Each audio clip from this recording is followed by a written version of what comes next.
अस्सलामुअलैकुम दोस्तों, welcome back to our channel find Urdu. Extend. Extend का उर्दू मतलब है बढ़ाना या फैलाना।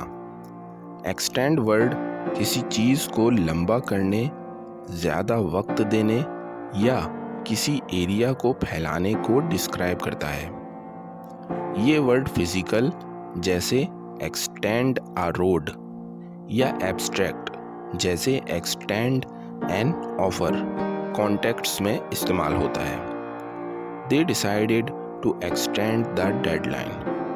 उन्होंने डेडलाइन बढ़ाने का फैसला किया। तो दोस्तों, एक्सटेंड का मतलब है बढ़ाना, फैलाना या ज़्यादा वक्त देना।